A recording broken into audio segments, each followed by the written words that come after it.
হাড্ডাহাড্ডি হয়েছে যেটা বলা হয়। এই খেলার যে একটা আনন্দ, খেলার আনন্দটা সবাই আমরা অনুভব করেছি।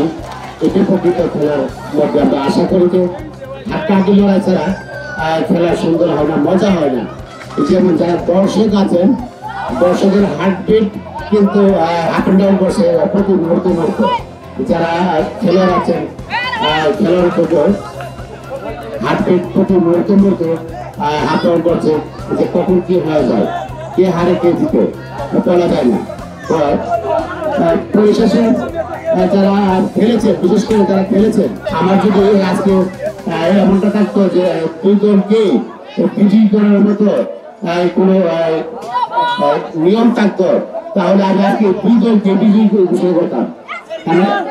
এত সুন্দর খেলা হয়েছে, এত সুন্দর খেলা হয়েছে যে যদি দুই দলকে বিজয়ী করার কোনো সিস্টেম থাকতো বা নিয়ম থাকতো, তাহলে আমি বলতাম যে দুই দলকে বিজয়ী করে।